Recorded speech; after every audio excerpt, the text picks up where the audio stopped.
அஸ்ஸலாமு அலைக்கும். உங்கள் பீமாசா சமையலே எல்லோரும் எப்படி இருக்கீங்கப்பா? நல்லா இருக்கீங்களா? நாங்கள் நல்லா இருக்கோம். நீங்கள் நல்லா இருக்கணும். நல்ல துவா கேட்குறேன்.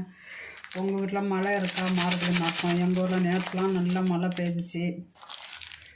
இப்போ நம்ம என்ன பண்ண போகிறோம்னா, யாரெல்லாம் கமெண்ட் பண்ணாங்களோ அவங்களுக்கெல்லாம் ரொம்ப தேங்க்ஸுங்க. இப்போ நம்ம சாம்பார் பொடி பொடிக்க போகிறோம். 1/2 கிலோ தனியா வச்சு சாம்பார் பொடி பொடிக்க போகிறோம். அதுக்கெல்லாம் மசாலா அளவு எவ்வளோ சொல்லி பார்க்கலாம். வாங்க வீடியோக்குள்ளே போகலாம். நம்ம 1/2 கிலோ தனியா வறுக்க போகிறோம். அதுக்கு 100 கிராம் ஜீரகம் போட்டுறோம். ஃபஸ்ட்டு ஜீரகம் போட்டு வறுக்கிறேன். இப்போ நல்லா பொரியணும். இப்படி நல்லா சவுண்டு வர மாதிரி பொரியணும். அப்போ ஜீரகத்தில் ஒரு வாசனை வரும். நல்லா புகை வருது பார்த்தீங்களா? அந்த புகை வரும்போது நம்ம அடுப்பை எடுத்துடணும். மிளகு ஒரு 50 கிராம்,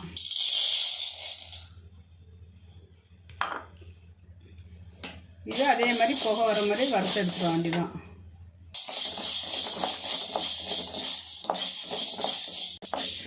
இது கேரளாவில் உள்ள மிளகுங்க, அதனால நல்ல காரசாரமாக இருக்கும்.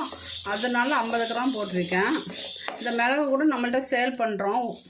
வேணும் உள்ளவங்க நமக்கு வாட்ஸ்அப் காலில் மெசேஜ் அனுப்புங்க, இல்லாட்டா ஃபோன் பண்ணுங்கள். நம்ம ஃபோன் நம்பர் 9940474017. மிளகு வறுத்தாச்சு. இதை கொட்டிடலாம்.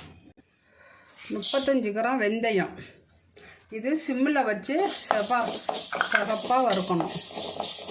பொறுமையாக இதெல்லாம் வறுத்து எடுக்கணுங்க. கரியக்கூடாது. கரிஞ்சினா குழம்பு பொடியுடைய கலர் மாறிடும். வெந்தயம் நிறைய போட்டாலும் கசக்கும்.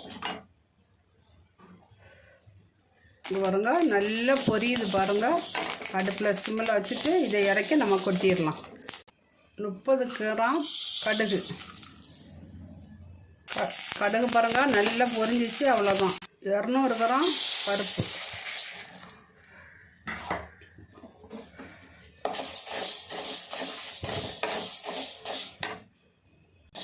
இது சிம்மில் வச்சு இந்த நிறம் மாற அளவு நம்ம வறுத்துற வேண்டிதான். நல்லா கையில் எடுத்தோன்னா நல்லா சூடாக இருக்கணும். இப்போ லைட்டாக தான் சூடு வந்துருக்கு. நம்ம அதை மாதிரி எடுக்கணும். இப்போ சாம்பார் பொடிக்கு பருப்பு வறுத்துட்டோம். 1/2 கிலோ தனியா. இது சின்ன சட்டினால கொஞ்சம் கொஞ்சமாக போட்டு வறுத்து எடுத்துடலாம். அடுப்பை சிம்மில் வச்சு வருங்க. நல்லா வாசனை வந்தால் போதும். நம்ம கையால் அப்படி சூடு பொறுக்கணும். அந்த அளவுக்கு இருந்தால் போதும். இங்கே பாருங்கள், சவுண்டு கேட்குது பாருங்கள். நம்ம இப்போ இறக்கிறோம். அடுத்ததாக இவ்வளோ தான் மல்லி. இதே நம்ம போட்டு வறுத்துடலாம். இன்னும் காஞ்ச மிளகா, அப்புறம் பெருங்காயம்.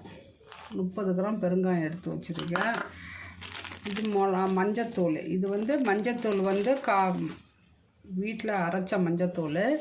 நம்ம இதை லாஸ்ட்டில் மிக்ஸ் பண்ணிக்கலாம். இப்போ மல்லியில் நம்ம வறுத்து எடுத்துட்டோம். ஒரு 2 கைப்பிடி கருவேப்பிலை. இது காய வச்சு கருவேப்பிலை. இது லைட்டாக வறுத்துக்கலாம். இது ஏற்கனவே நல்லா காஞ்சி தான் இருக்குது. லைட்டாக வறுத்துக்கலாம். நீங்கள் பச்சை கருவேப்பிலை கிடச்சா கூட நீங்கள் வறுத்து போட்டுக்கலாம். இப்படி சிம்மில் வச்சே வருங்க. கருவேப்பிலை வறுத்துட்டோம். வாசனை வந்தோடனே லைட்டாக எண்ணெய் ஊற்றி இந்த பெருங்காயத்தை வறுத்துடலாம்.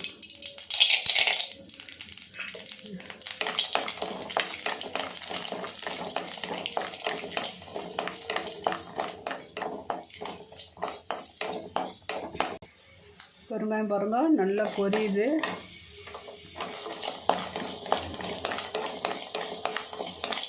இந்த பெருங்காயம் கொடைக்கானலில் வாங்கின பெருங்காயம்லாம் நல்ல வாசனையாக இருக்குது.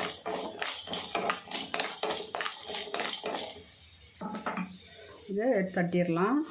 பெருங்காயம் வறுத்த சட்டியில் எண்ணெய் இருந்ததுன்னா வடிச்சிட்டு மிளகா போடலாம். ஏன்னா ரொம்ப நாள் தூள் இருந்ததுன்னா உங்களுக்கு என்ன ஆகும்? பாம்பி போயிடும். இப்போ காஞ்ச மிளகா போட்டு கலக்கலாம். மிளகாலாம் சிம்மில் வச்சு வறுத்தா போதுங்க. நல்லா சூப்பரான எல்லாமே ரெடி ஆகிடுச்சு.